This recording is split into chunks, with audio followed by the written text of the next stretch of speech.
The TVWAN News is proudly brought to you by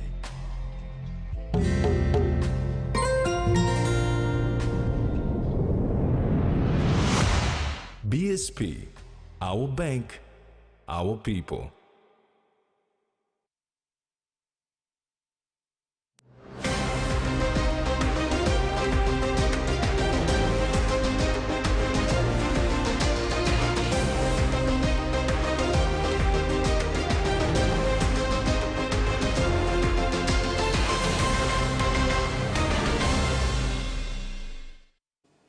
Hello and welcome to TV1 News. I'm Carol Kidu Jr. And I'm Rex Litter. Join me later in the bulletin for sports.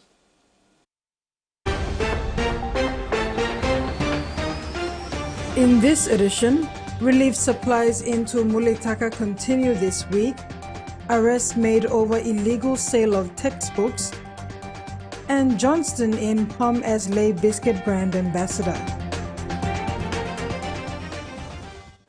The 9th Joint Border Committee meeting and the 14th Senior Officials meeting between Papua New Guinea and the Solomon Islands were held at the Liamo Reef Resort. Key attendees included PNG Foreign Affairs Secretary Elias Wohengu, PNG High Commissioner to the Solomon Islands Moses Cowell, and senior officials from various departments. The 9th Joint Border Committee meeting and the 14th Senior Officials meeting between Papua New Guinea and the Solomon Islands convened at the Liamo Reef Resort, bringing together key diplomatic and government officials to strengthen bilateral relations. The Solomon Islands delegation was led by Colin Beck, Permanent Secretary of the Ministry of Foreign Affairs and External Trade, along with High Commissioner to PNG, William Soaki, and senior officials. Unfortunately, half of the Solomon Islands delegation was unable to reach Kimbe after arriving in Port Moresby. Deputy Governor of West New Britain Province, Joseph Naipu, welcomed the delegates and emphasized the strong diplomatic ties and shared geography of the two nations. He highlighted ongoing cooperation in border security, education, and trade. Naipu also congratulated the Solomon Islands on its recent elections and the new Prime Minister Jeremiah Manele. On behalf of Governor Sasindran Mutaville, Naipu officially opened the meetings, advocating for continued mutual respect and partnership between the two countries. In strengthening our international partnership on a global scale. I'm honored also to deliver this welcome and opening remarks as this occasion where we are gathered to address common challenges and also explore the untapped opportunities for shared benefits. Secretary Colin Beck gave an address on behalf of the Solomon Islands delegation, thanking the West New Britain provincial government for the warm welcome and looking forward to a successful bilateral meeting. We look forward to our discussion for the next 2 days. We will also have learn more about this promise, but it more or less connects us even more closely. So we are here once again as your neighbors. We are here once again as your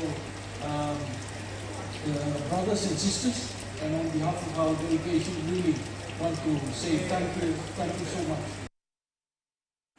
New Pogera Limited has come on board to help the PNG-DF engineers clear the road and restore it for service. NPL, a beneficiary of this road that leads to its Pogera mine, is mobilizing heavy earth-moving equipment on both the Pogera and Wabik sides of the slip to assist in the clearance of the road. With the understanding that geotech experts from New Zealand will conduct further tests of the soil conditions there, NPL continues to engage with the medical and other relief teams on the farm to offer assistance, include essential supplies. NPL is also coordinating with other resource companies in PNG to provide longer-term assistance by the industry to the victims of the landslide. Barrick CEO and President Mark Bristow extended his condolences and sympathies to the affected villagers as they and the PNG government respond to this tragic event. He said Porgera stands ready to provide additional relief and assistance to support impacted families and communities during this time of need. The national government was represented by the Defence Minister, Dr. Billy Joseph, when he visited the disaster site at Yambali village on Wednesday. He went together with the host Governor Grand Chief Sir Peter Ipatas. They conveyed to the people the government's support towards the recovery efforts, with the governor announcing a 1 million kina funding commitment from the Deputy Prime Minister John Rosso. Prime Minister James Marape is expected to visit the site on Friday, 31st May. Defence Minister Dr. Billy Joseph and Grand Chief Sir Peter Ipatas arrived in Yambali to a mourning community. With scores of people buried in the mud and debris, emotions were raw.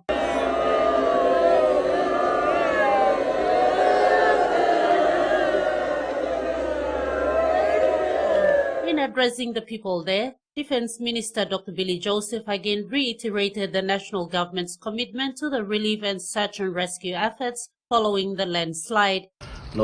Making sure that all the support you need in terms of helping money or technical support, the national government is completely committed. Although you got Parliament sitting, can't get vote of no confidence come up, but say Governor Mipla come and so people also. He also thanked the Enga Provincial Disaster Committee for a well-coordinated approach to the disaster. But me to thank you, Dr. Piekale, when the Mogadal Enga Provincial Health Authority, you've come now, you've set up the Law Act only put him in a way that the provincial government takes full responsibility. The national government or the NGOs come now against support. So I think thank you, Administrator and the Provincial Disaster Management Committee. You've because provincial government, you've work through so. Time disaster come up, you've within 6 hours, you've only meeting, you've Salem report come to the National Disaster Center. With calls being made by the people for a state of emergency, Dr. Billy assured the people he would take all this up to NEC for deliberation. The national government response to this disaster so far includes a funding of 500,000 kina that was used to purchase basic food items, utensils, beddings and other necessary items for the displaced families. No other funding or relief assistance has been announced yet, except the assistance that's being received from bilateral partners and NGOs. Meantime, the first 2 flights with relief assistance from Australian Aid arrived on Wednesday in Enga and continued today. Ruth Rongola, TV1 News. The first relief assistance from Australia arrived in Enga on Wednesday on 2 separate flights. The Australian Air Force C-27 Spartan delivered much-needed supplies, including food, kitchen items, beddings and water filtering kits, among others. 14 search and rescue officers from the Queensland Fire Service are also expected in the country this week to help in the search efforts at Yambali village, where scores of people are buried following a massive landslide last week. The Australian High Commissioner to Papua New Guinea, John Fix, expressed Australia's continued support to the relief and the search and rescue efforts. High Commissioner Fix accompanied the delivery of these goods yesterday. And I made clear that Australia has your back. We are here for the duration. This is the first down payment on many. You will see Australian relief flights flying in over coming days with more supplies and with Australian personnel. He also visited the landslide site where he conveyed the Australian government's condolences to the affected families. The condolences of the Australian people and the Australian government for this horrible tragedy. My heart goes out to the survivors who've lost family and friends and the devastation that they've suffered. Not only the loss of family and friends, loved ones, but their livelihoods as well. He was impressed by the efforts of the first respondents, which included health staff who have set up at the site to attend to emergencies. I want to acknowledge the role of the first responders. You people are heroes. I salute you. I take my hat off to you for what you're doing here. I want to say that Australia has your back. And having returned from the site, seeing firsthand the impact of the disaster, he joined the line in the afternoon to move cargo from the C-27 to the waiting trucks to be transported to Mulitaka.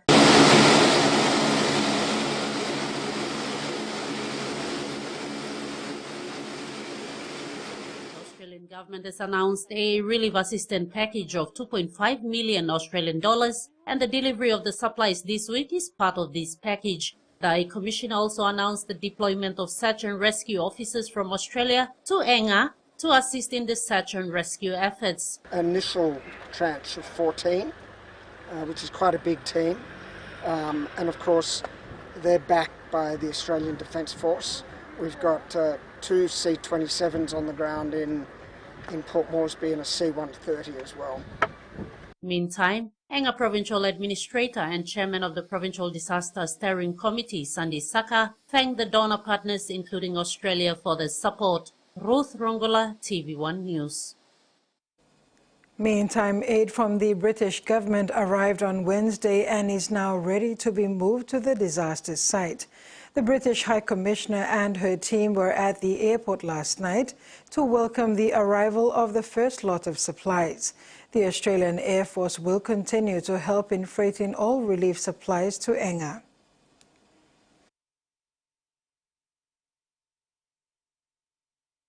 Local and national authorities and the PNG Defence Force and other partners on the ground who are now working hard in very difficult and dangerous circumstances to bring relief and assistance to everyone that has been impacted by this terrible event.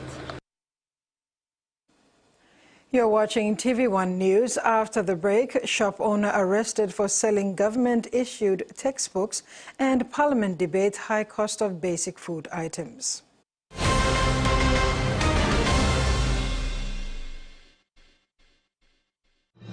Experience a convenient and smarter way to do your banking with BSB Mobile Banking. You don't have to leave the office or your home to pay for bills. You can view your account balance, transfer funds, top up phone credits, or purchase Easy Pay units wherever you are.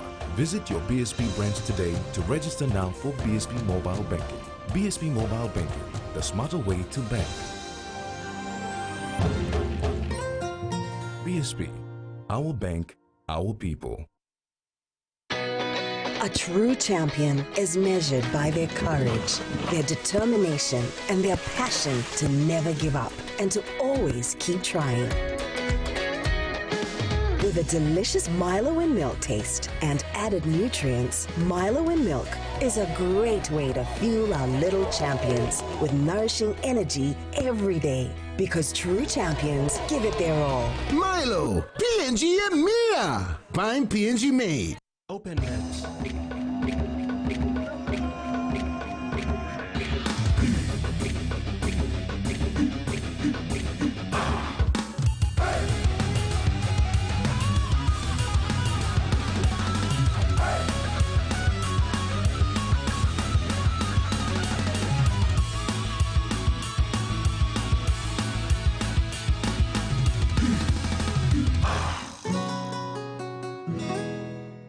He says the best Hunters players come from his region.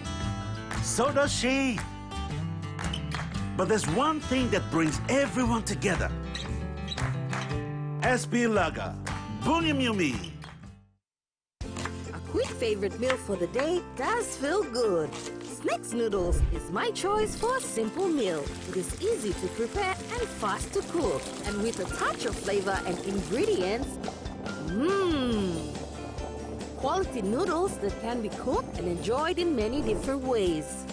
You see, my whole family loves it. It's made here in PNG and comes in different pack sizes. Snacks noodles, tastier but you like it more.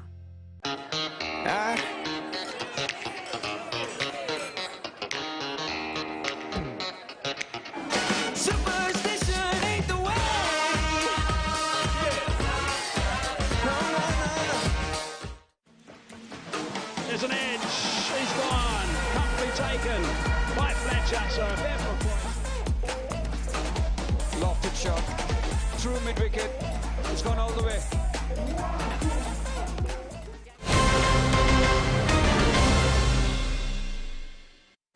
Welcome back. An underage child should not be left alone with relatives or neighbors.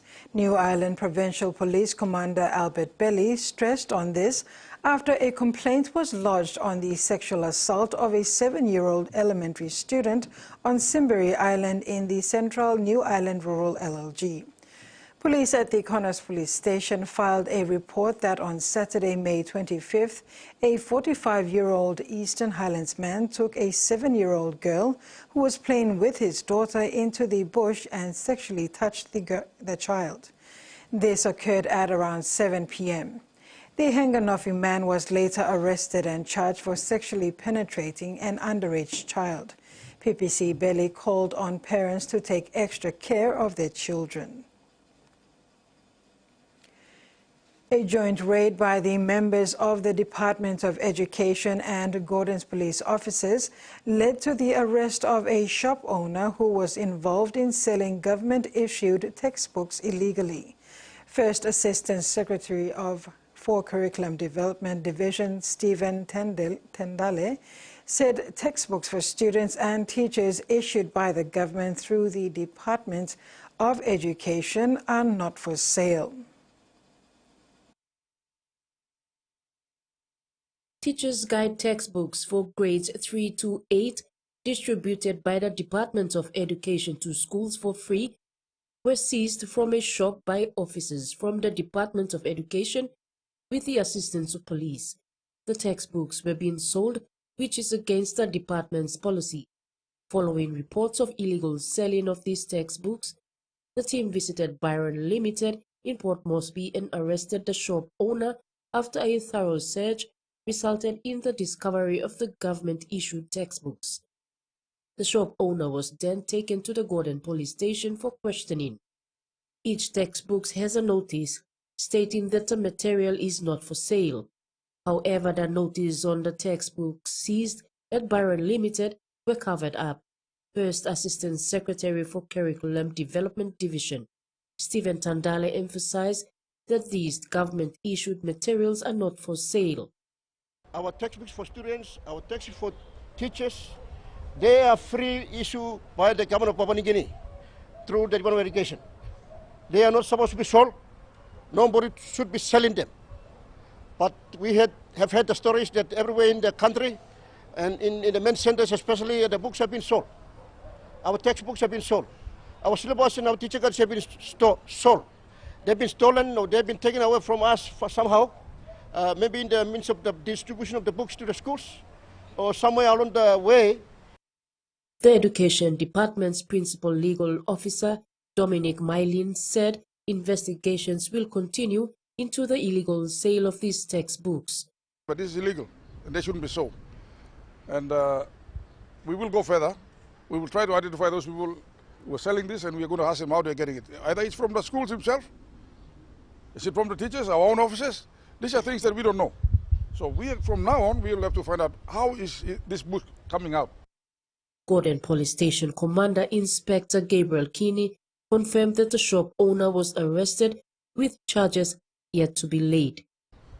If somebody seems to be resorting to such illegal activities, you will also follow suit. You must be arrested and charged for your illegal and unlawful engagement.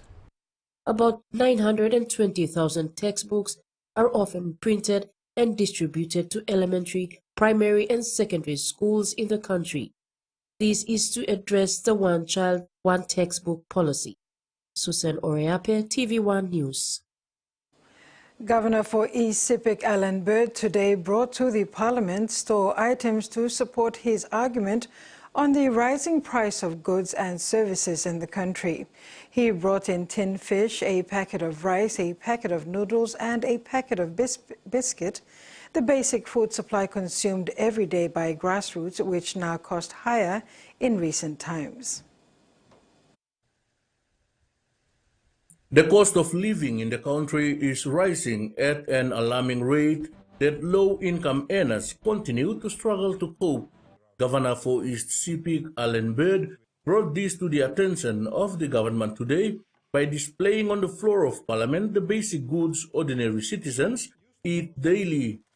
what fiscal initiatives has the government undertaken in the last 5 years to make these items affordable for our people?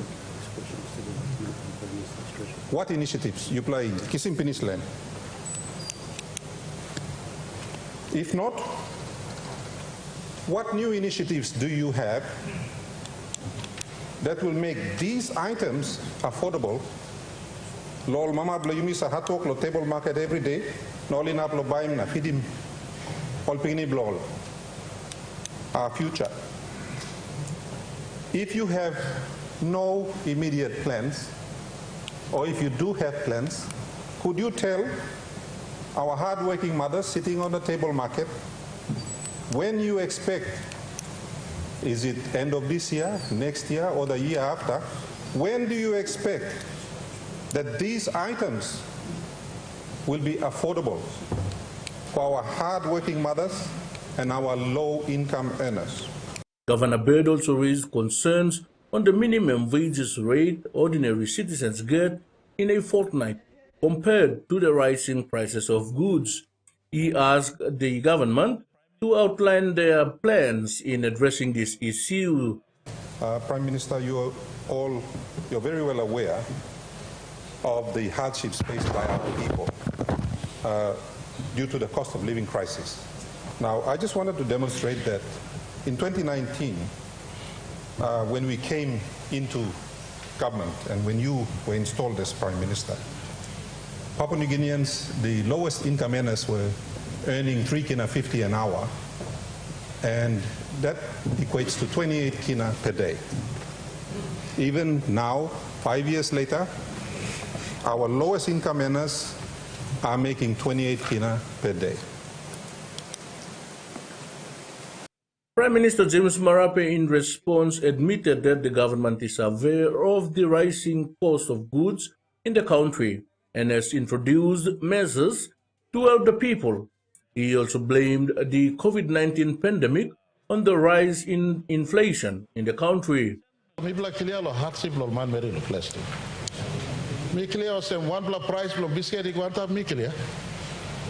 look at the aggregate figure of inflation to the economy, that's the long-term running average. It's a long-term running average. And I'll come straight to the point. We have not been incognizant to the fact that it is tough times out there.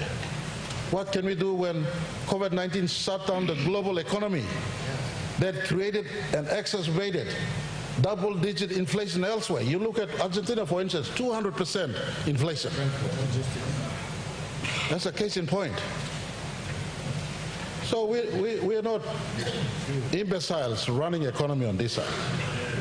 However, in a media conference earlier this week, Pangu Party member and member for Kandep, Don Poirier, put on record that the rise in cost of goods in the country had nothing to do with global inflation.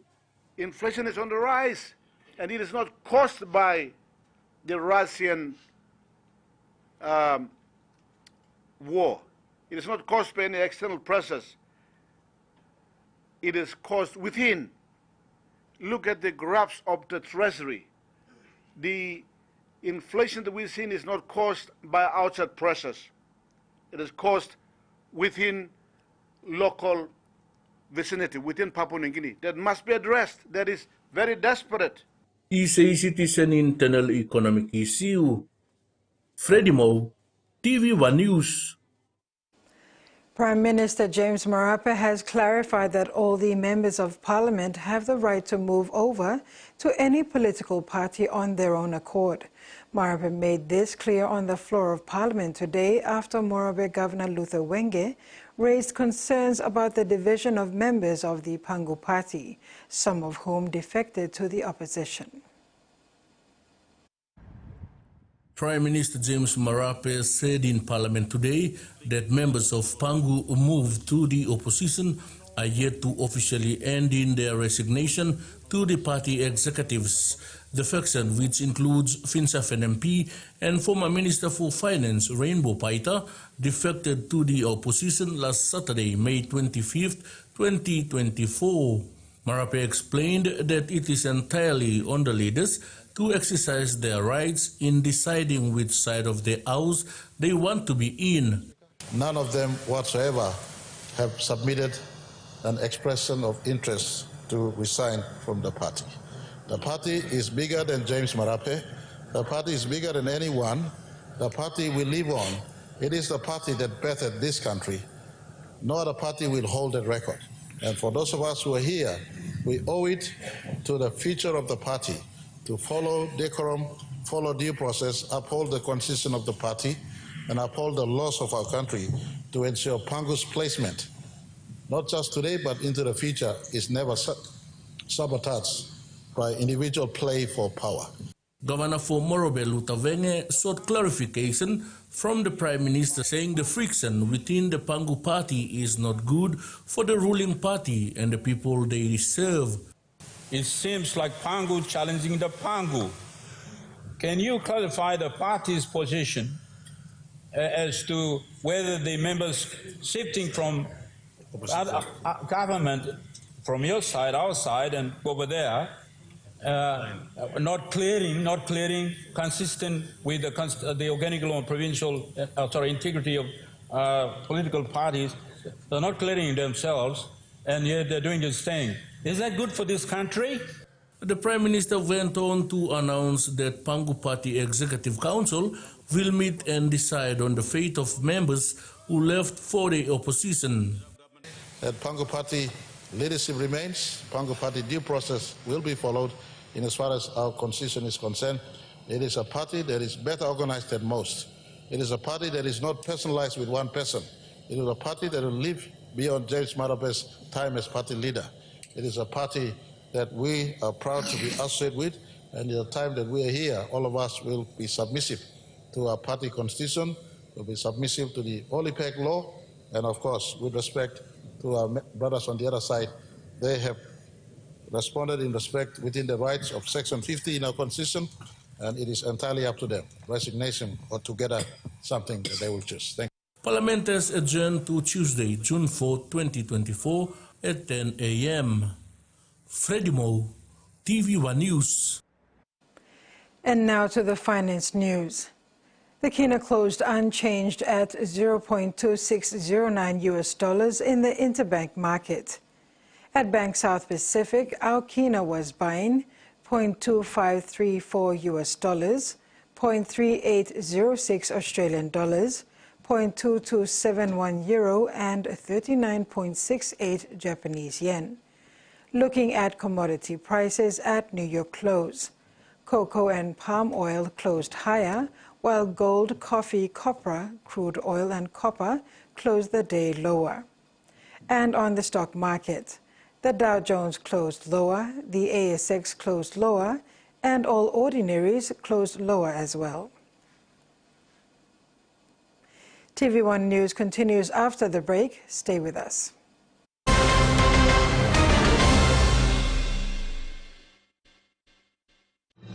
Experience a convenient and smarter way to do your banking with BSB Mobile Banking. You don't have to leave the office or your home to pay for bills. You can view your account balance, transfer funds, top up phone credits, or purchase Easy Pay units wherever you are.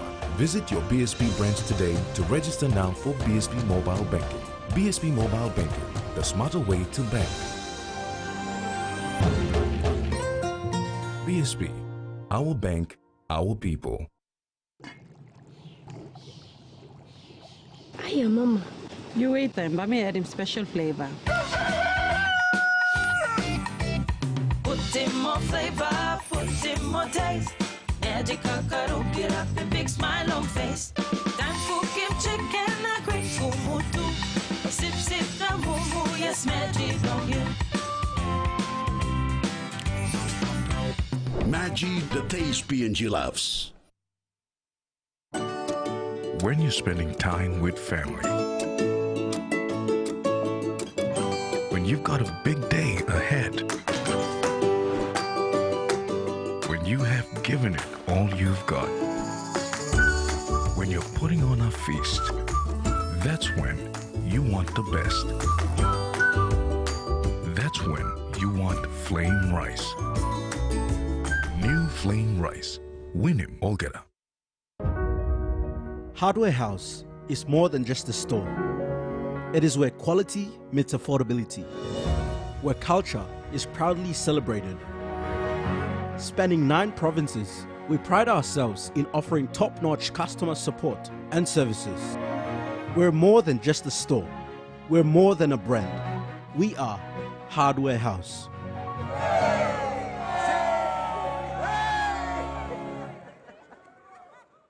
Enjoy life when we work together, making happy memories that last forever. Hot in talk, young or old, a calories family meal with home. We'll bring out the smiles cause it's our favorite for mine. Tennessee Cola, scare rice, don't scare price. Tennessee Cola, scare rice, don't scare price. Amber, you like it? Oh, what a cracker! Holes disturbed again. Let's do this. Nelson Mandela goes again. He gets height on that one. 2 fielders under it. And boy, oh boy. Ladies and gentlemen of the Gallery Gourmet, my name is Willy Wonka. He's good. Too good. Yeah, pretty sure I've gained about 150 pounds in the last 2 weeks. Run away! Every good thing in this world started with a dream. Wonka premieres Saturday, June 29th, 9 p.m. on HBO.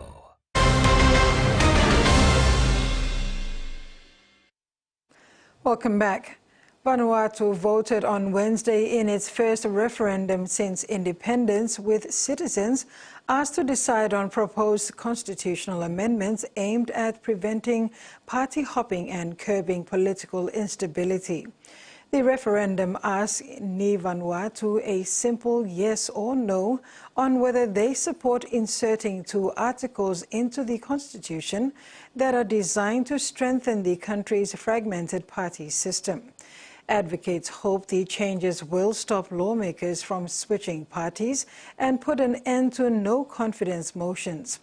In 2022 to 23 alone, Vanuatu had 4 different prime ministers from 4 different parties. Under siege over a litany of crimes committed by foreigners, the Albanese government made a snap decision to abandon a controversial legal order that's allowed dozens of non-citizens to avoid deportation.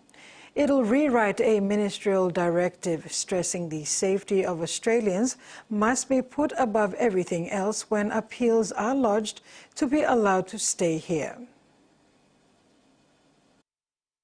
Defiant despite relentless pressure. I owe the Australian community to work day and night to keep the community safe. The beleaguered Immigration Minister standing firm amid chatter about his looming ministerial mortality. I owe my colleagues my absolute focus on continuing doing my job. Andrew Giles blaming the Administrative Appeals Tribunal for decisions to allow foreign nationals guilty of heinous crimes to remain in Australia. Among those to have their visas reinstated, people convicted of hitting a 3-year-old disabled toddler in the head, punching his wife so hard he split her eyelid, possessing images and videos police described as at the most extreme end of child abuse material. Ministerial Direction 99, signed in January 2023, demanded officials and tribunals take into account an individual's ties to the community before cancelling a visa. It's soon to be replaced with a new edict. The new revised direction will make it abundantly clear that community safety is a consideration that outweighs all other considerations. His boss effectively conceding his minister did have a role to play in shaping those decisions. The only effective way of ensuring that tribunal members are making better decisions is to issue a new revised direction, which the minister will be doing. The minister furious he learnt of criminals walking free from the media rather than his department. Some of these cases had been decided some time ago. That is unacceptable. This direction was originally designed to placate the complaints of successive New Zealand Prime Ministers that Kiwi criminals were being deported despite having few ties across the Tasman. In trying to put out this domestic political fire, Andrew Giles has rekindled an international one, with the New Zealand government already voicing concern about today's development. The 12-story USS Emory S. Land has the crucial role of supplying and repairing American submarines in the open ocean. With Australia's submarine program ramping up, our own sailors have jumped on board for 5 months to pick up vital skills from one of our closest allies. Stripes towering over the sparkling waters of Darwin Harbour. The USS Emory S. Land, the latest visitor to the top end's HMAS Coonawarra, a sign of deepening ties with America in the face of rising geostrategic challenges. To keep the Indo-Pacific free and open and prosperous and secure. So Darwin plays a huge role. The ship is a crucial support vessel for the United States' fleet of nuclear submarines, equipped to repair, rearm and resupply the subs and other Navy vessels. We're basically a floating naval base. We aim to provide all the things that you expect to find at a naval base. And that includes the unexpected, tucked into the maze of passageways, a shopping centre on the high seas, a dentist, a post office, even a barbershop. The USS Emory is so massive it even has its own convenience store, but the ship's main purpose is to repair critical components for ships and submarines while out at sea. On board for the past 5 months, a group of 17 Australian sailors learning the tricks of the trade as Australia prepares for its own nuclear subs. It's a part of the optimal pathway for development of the nuclear submarine capability. While at sea, Royal Australian Navy sailors are hands-on, manufacturing key parts that help keep ships and subs on the water for longer. And it's definitely something that would be incredible to bring back to the Royal Australian Navy and bring that capability. Important lessons as Australia marches towards an AUKUS future. The jury in Donald Trump's New York criminal trial has finished its deliberations for the day, with no verdict being reached. The former president has pleaded not guilty to falsifying business records to cover up a payment to a porn star. For more than 4 hours, the jury in this case has been dismissed for the day without reaching a verdict. The day began with the judge giving the jurors a set of instructions. This is a standard part of a criminal trial. He reminded them that they could not take their personal views of Donald Trump into account as they weigh these 34 charges against him, 34 counts of falsifying business records. The judge also said that when it came to the prosecution's star witness, Michael Cohen, Donald Trump's former lawyer and fixer, that the jury couldn't convict Mr. Trump on Michael Cohen's testimony alone. Michael Cohen had earlier told the court that he paid the porn star Stormy Daniels to buy her silence about an alleged sexual encounter ahead of the 2016 election, that he was then reimbursed, that all happened with Donald Trump's approval, and that reimbursement was disguised as legal fees. The judge said that because Michael Cohen would be considered an accessory, that to convict Donald Trump it would need to be backed up by other evidence heard at trial. Mr. Trump spoke earlier in the day outside the courtroom. He reiterated his accusation that he's been treated unfairly. It's a disgrace, and I mean that. Mother Teresa could not beat those charges, but we'll see. We'll see how we do. Now, we don't have any way of knowing exactly how long the jury is going to take to make its decision, and there's a lot on the line here. Each of those charges of falsifying business records carries a maximum prison term of 4 years. That's not to say that if Donald Trump was convicted that he would necessarily be sent to jail. The judge would sentence him at a later date, and he'd take a number of different factors into account, including the former president's lack of any prior criminal records. So there's a fairly broad expectation that even if convicted, Donald Trump perhaps would avoid going to prison. It's hard to predict how American voters would take the outcome in this case into account as they make up their minds, but a hugely significant decision looming as this New York criminal case draws to a close. And that ends the news segment. Rex Letter will be back with all the sporting details.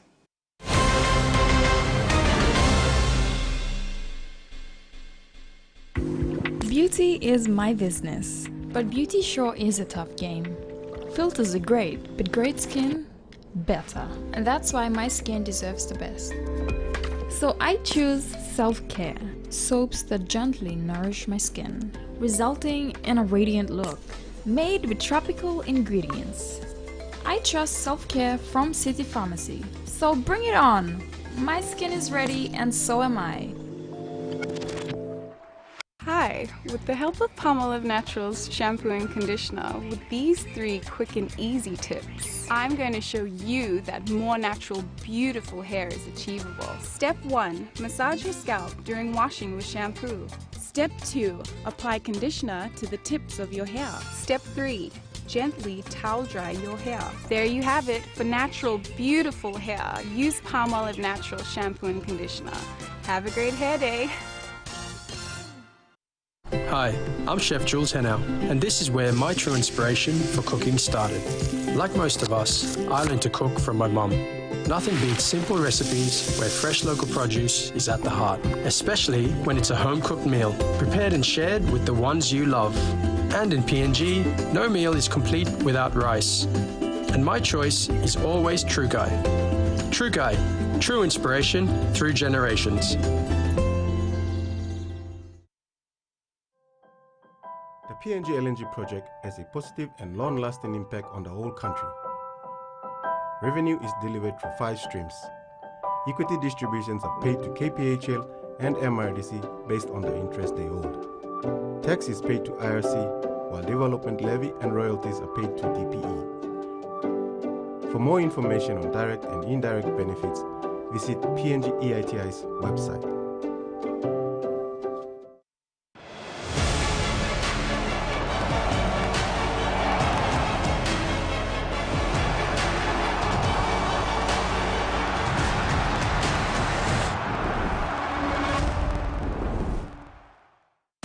He's seen as a table legend. That is delicious. Join Tommy Gomes in a tasty culinary voyage. Holy mackerel. Did I just say that? We're exploring where your quality American seafood comes from. Quality is key. The uglier the fish, the better it tastes. Take a deep dive into America's commercial fishing culture. The Fishmonger. Streaming now on Outdoor.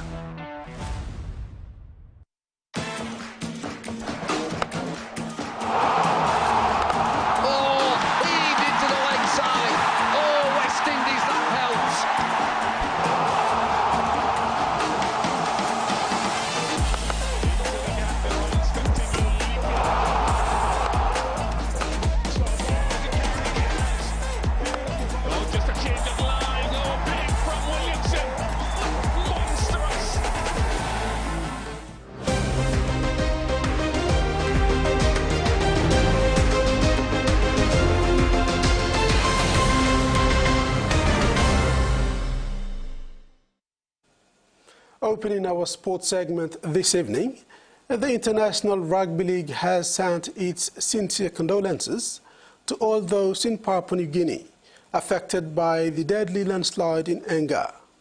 Papua New Guinea is an IRL full member, and the passion of the country for rugby league, which is the national sport, is well known. PNG RFL Chairman Sandy Saka, who is chairman of Asia Pacific Rugby League and a member of the IRL board, is the Enga Provincial Disaster Committee chairperson and the provincial administrator for Enga Province. IRL Chair Tony Grant expressed his sympathies on behalf of the game to Saka and others affected by the disaster. The chairman, on behalf of the board, passed on his condolences to the people of Papua New Guinea. He said the rugby league community around the world is saddened by the devastating scenes they have witnessed in Enga. Greg Peters, Vice Chairman of Asia Pacific Rugby League and CEO of New Zealand Rugby League, said he has been in contact with Mr. Saka, offering thoughts and prayers to him and the people of Enga province. South Sydney Rabbitohs star winger and PNG international Alex Johnston arrived in the country today, this time as brand ambassador for Lay Biscuit's latest product, Power Energy Drink. Johnston is accompanied by teammates Ben Lovett and Sean Kepi, who is first-timer in PNG. Kumul number 294, Alex Johnston, is back in Port Moresby as Lay Biscuit's brand ambassador and a National Rugby League star. His engagement with the community, especially schools, would inspire young boys and girls running rugby league clinics. It would also promote healthy habits and encouraging the children to work hard in school. Johnston and teammates Ben Lovett and Sean Kepi were warmly welcomed at Jackson's airport by the Lay Biscuits welcome party. Johnston said he always loves coming home and looks forward to engaging with the community. Love coming back home, and it's such a warm welcome. Guys waiting for us there with their billums. I was very excited to bring Sean Kepi and Ben Lovett. It's Sean Kepi's first time here, so he doesn't know what to expect, but I'm sure we'll put on a good couple of days for him to give back to community, and that's the reason why I brought them to experience a different kind of life than what they're used to, and to give back to the PNG community. That means a lot to me. Johnston also thanked the Lay Biscuits company for giving this opportunity to give back to the community in PNG. For his take on the PNG NRL bid campaign, Johnston did not want to preempt anything at the moment, but he is 100% behind PNG having the next NRL team. He added that having programs like grassroots footy and little clinics like this for kids should help charter the way forward. 100%.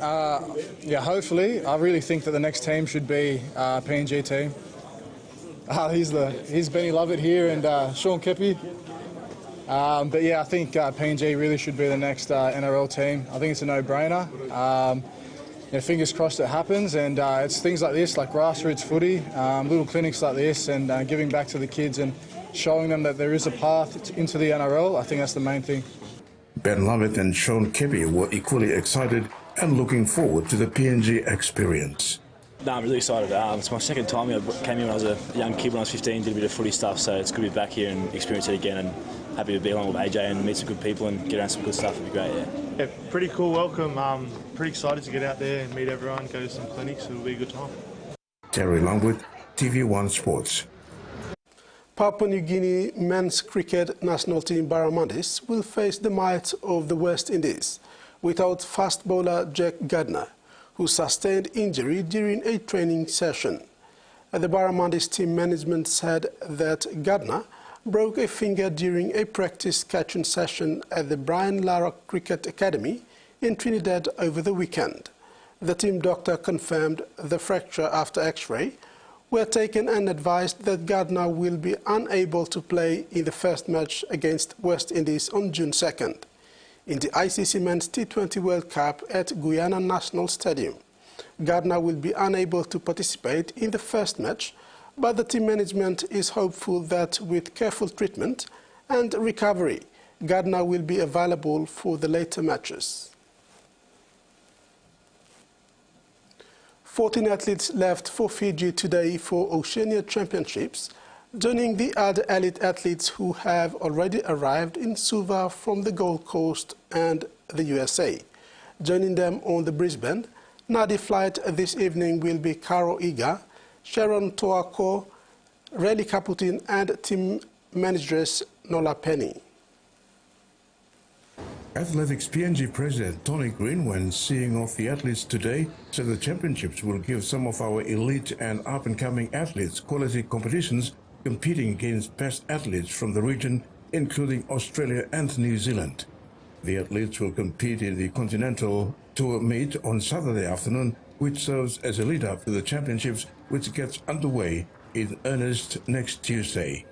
Living today are Honiara Pacific Games medalist Edna Mwabov, Scholastica Herman, Mary Tenge, Sune Kogel, Dilu Goye, and William Pekka, including Raylin Kanam, Israel Takap, and NSI Development Squad athletes Timothy Tuna and Damien Corte.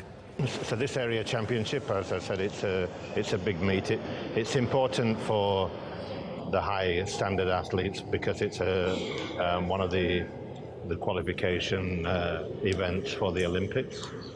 But that doesn't really come into play with us because we're most likely to select an athlete on the universality provision for the Olympics. Young distance runner Ray Kumala Heru also joins the team for her first international meet. Para-athletes Jerome Bunye and Judah Gomogo are also part of the team. Rising 100-meter and 200-meter specialist and son of former PNG Olympian Takale Tuna is also looking forward to put his best foot forward with aiming to improving his PB. My name is listed down also to compete in 120 meter on the first and the second. I'm looking forward to that and also the championships starting the 4th year. For young Niwalan javelin thrower Damien Kote, the Silver Championship will be his first international competition. He is confident, giving his best. I got big target lo goal sa usene lo make him best below me, lo me qualify na staff at his level. So long distance runner Scholastica Herman also worked hard and aims to continue her best form from the recent Adelaide meet at the Silver Championships. I'll be giving this as a best race for my dad. Yes. Traveling with the athletes are high-performance massage therapist Sharon Arua and technical officials Jacinta Langa, Frank Koibu, and Sharon Atua, who will gain experience officiating at the major international competition. Terry Longwood, TV1 Sports. The media pool competition played at the Lamana Hotel in Port Moresby is gaining momentum as teams face off in a close contest every weekend, with new teams in the competition playing their best shot to stay in the challenge. New team PX Dreamliners will be fighting for survival as the media pool competition hosts its games 9 and 10 of round 1 on Saturday in Port Moresby. The Dreamliners, who are at the bottom of the ladder, will be facing another formidable new team, Chilis, in session 2 of game 9, and later meet top-placed Tropical Storms in session 3 of game 10. Dreamliner skipper Reggie Ranger will have to pick a solid side when facing third-placed Chilis and top-placed Storms if they are serious to cause an upset.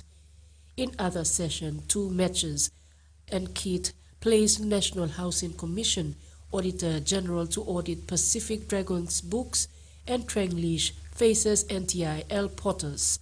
In session 3 matches, Spin Doctors Medicaid Cool Graphics, Engaged Media plays Poi Nangu, Lamana Spartans host First Finance, and defending champions Dataco Pebbles face National Parliament.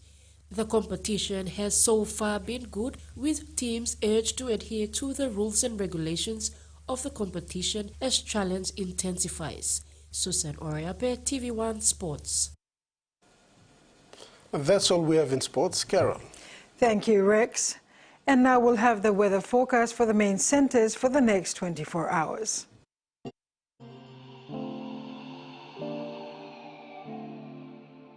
Southern region, isolated showers and thunderstorms with windy conditions.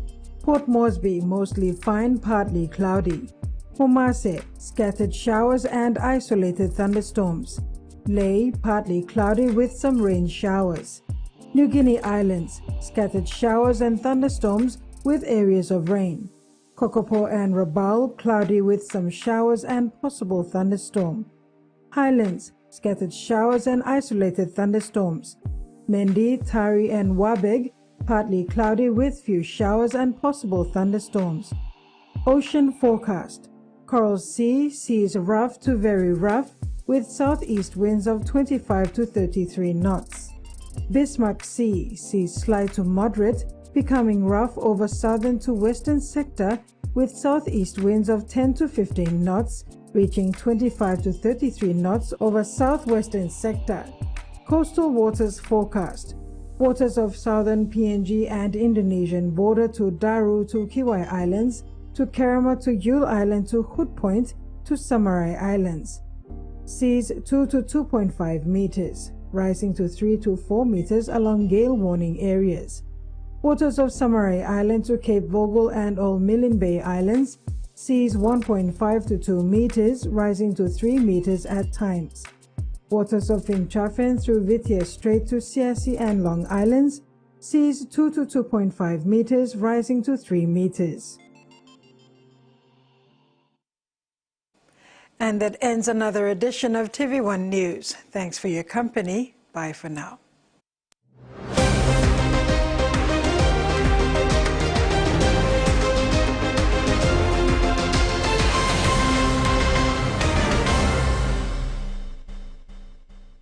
The TVWAN News was proudly brought to you by